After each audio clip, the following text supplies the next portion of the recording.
இந்த நாளுக்கான வாக்குத்தத்த வசனம் இசையா தீர்க்கதரிசியின் புத்தகம் 54ஆம் அதிகாரம் 17ஆம் வசனம். உனக்கு விரோதமாய் உருவாக்கப்படும் எந்த ஆயுதம் வாய்க்காதே போகும். உனக்கு விரோதமாய் நியாயத்தில் எழும்பும் எந்த நாவையும் நீ குற்றப்படுத்துவாய். இது கர்த்தருடைய ஊழியக்காரரின் சுதந்திரமும் என்னால் உண்டான அவர்களுடைய நீதியுமாய் இருக்கிறது என்று கர்த்தர் சொல்கிறார். இது ஒரு அருமையான வார்த்தை. ரொம்ப நமக்கு ஒரு ஸ்ட்ரென்த்து கொடுக்கக்கூடிய ஒரு வார்த்தை இது எனக்கு மேரேஜ் ஆன புதுசில் ஆண்டவர் தந்தார். உனக்கு விரோதமாக உருவாக்கப்படும் எந்த ஆயுதம் வாய்க்காதே போகும். உனக்கு விரோதமாக நியாயத்தில் எந்த நாவையும் நீ குற்றப்படுத்துவாய். இது கர்த்தருடைய ஊழியக்காரின் சுதந்திரமும் என்னால் உண்டான அவருடைய நீதியுமாக இருக்கிறது என்று கர்த்தர் சொல்கிறான்னு ஒரு வார்த்தை ஆண்டவர் எனக்கு மேரேஜ் ஆன புதுசில் தந்தார். அதே மாதிரி என்னுடைய வாழ்க்கையில் ஆண்டவர் எல்லா காரியங்களும் நடத்தினார். ஏன்னா ஆரம்ப நாளில் என்னுடைய கணவர் ஆண்டவர் அருகில் ஊழியத்துக்கு வரலை. அந்த நேரங்களில் அவங்க தன்னுடைய வழிகளில் இருந்ததுனால ஆண்டவர் எனக்கு இந்த வார்த்தையை கொடுத்தனால நான் தைரியமாக இருந்தேன். இப்போ நமக்கு விரதமாக எதுவுமே நடக்காது, ஆண்டவர் இருக்கார் நம்மோட அப்படின்னு சொல்லிட்டு எனக்கு ஒரு நம்பிக்கை வந்துச்சு. இது கர்த்தருடைய ஊழியக்காரரின் சுதந்திரம். அவருடைய பிள்ளைகளுக்கு இந்த சுதந்திரத்தை கொடுத்துருக்கிறாரு. அது அவரால் உண்டான நீதின்னு சொல்லியிருக்கிறாரு. இதன்படியே ஆண்டவர் இந்த கணவரை ஊழியத்துக்காக பிரித்து எடுத்தார்.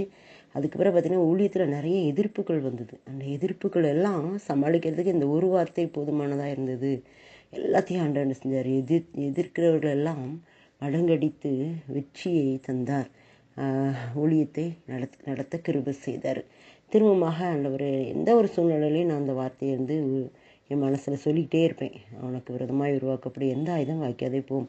எந்த சூழ்நிலை எனக்கு விரோதமாக வரக்கூடிய எல்லா சூழ்நிலைகளும் அந்த வார்த்தையை அறிக்கையிட்டுக்கிட்டே இருப்பேன். ஆண்டவர் அதன்படியே நடத்திக்கிட்டு இருப்பார். எந்த நாளிலும் கூட ஆண்டவர் இந்த வார்த்தையை திரும்பமாக தந்திருக்கிறாரு. அப்போலாம் என்ன அர்த்தம்னா திரும்பவும் நமக்கு வெற்றி தரப்போகிறாரு. நமக்கு இன்னும் சோதனையாய் பிரச்சனையாய் இருக்கிற எல்லா காரியங்களிலும் ஆண்டவர் வெற்றி தரப்போகிறார். உனக்கு விரோதமாக உருவாக்கப்படி எந்த ஆயுதம் வாய்க்காதே போகும் அப்படின்னா, நமக்கு விரோதமாக அவங்க பிளான் போடலாம், என்ன வேணாலும் பண்ணலாம், ஆனால் எதுவுமே வாய்க்காது. தாவீதுக்கு விரோதமாக எல்லாரும் யோசித்தாங்க, சிந்திச்சாங்க, ஆலோசனையெல்லாம் அபத்தமாக்கிட்டார். அதே மாதிரி நமக்கு விரோதமாக செய்யப்படும் எந்த யோசனைகளையும் செயல்பட விடாமல் அகித்தோப்பரின் ஆலோசனையை அமாத்தின ஆண்டவர் நமக்கு விரோதமாக வருகிற எல்லா யோசனைகளையும் என்ன செய்வார்? வாய்க்காமல் போக செய்வேன் அப்படின்னு கொடுத்துருக்கிறாரு. அடுத்தல உனக்கு விரோதமாக நியாயத்தில் எழும்பும் எந்த நாவையும் நீ குற்றப்படுத்துவாய். நமக்கு விரோதமாக இதை நாங்கள் செய்கிறதான் கரெக்டு, நீ செய்கிற தப்பு அப்படின்னு சொல்லிட்டு பேசுகிறவங்களுடைய நாவை நம்ம குற்றப்படுத்தக்கூடிய அளவில் ஆண்டவர் மாற்றுவேன் இருக்காரு. இது யாருக்கு கிடைக்குமா? இது கர்த்தருடைய ஊழியக்காரின் சுதந்திரம். அவருடைய ஊழியத்தை செய்கிற ஒவ்வொரு பிள்ளைகளுக்கும் ஆண்டவர் இந்த சுதந்திரத்தை கொடுத்துருக்கிறாரு. எல்லாரும் இதை என்ன செய்யலாம்? எடுத்துக்கொள்ளலாம். என்னுடைய சுதந்திரம் இது. எனக்கு விரோதமாக எதுவும் நடக்காது, எதுவும் செய்ய முடியாது. ஒரு வழியே உனக்கு எதிராக புறப்பட்டு வருவார்கள், 7 வழியே உனக்கு முன்பாக ஓடி போவார்கள். இந்த வார்த்தையை எனக்கு நிறைவேற்றுவார் ஆண்டவர்னு விசுவாசரிக்கை பண்ணணும். என்னால் உண்டான அவர்கள் நீதி அவர் சொல்லியிருக்காரு. இது என்னால் தான் இந்த காரியம் நடக்கு அப்படின்னு சொல்லி ஆண்டவர் சிலர் என்ன இல்லாமல் உங்களால் ஒன்று செய்யக்கூடாதுன்னு சொல்லியிருக்கிறார்களா?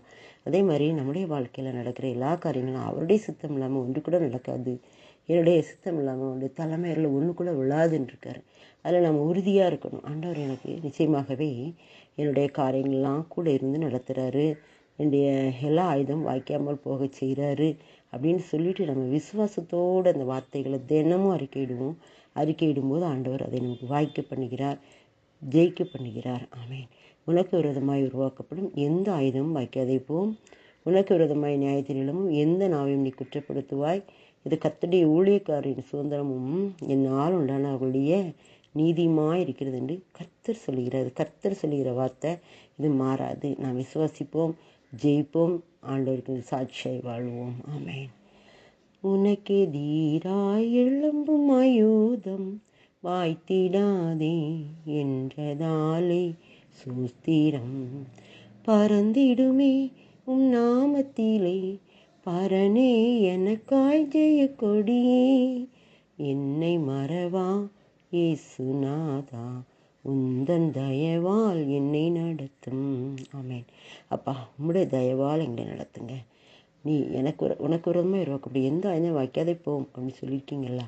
அந்த வார்த்தை எங்களுடைய சுதந்திரமான வார்த்தையாக இருக்குது. எங்களுக்கு நீதியாக நீ மாற்றி தருவேன்னு சொல்லி ஆபிரகாம் விசுவாசித்தான், அதை அவர் அவனுக்கு நீதியாக எண்ணினார் என்ற வார்த்தையின்படி இந்த வார்த்தைகளை நாங்கள் விசுவாசிக்கிறோம். அதை எங்களுக்கு நீதியாக எண்ணி எங்களுடைய காரியங்களை ஜெயமாக மாற்றுகிற கர்த்தாவே நன்றியோடு துதிக்கிறோம். இயேசுவின் மூலம் ஆமென்.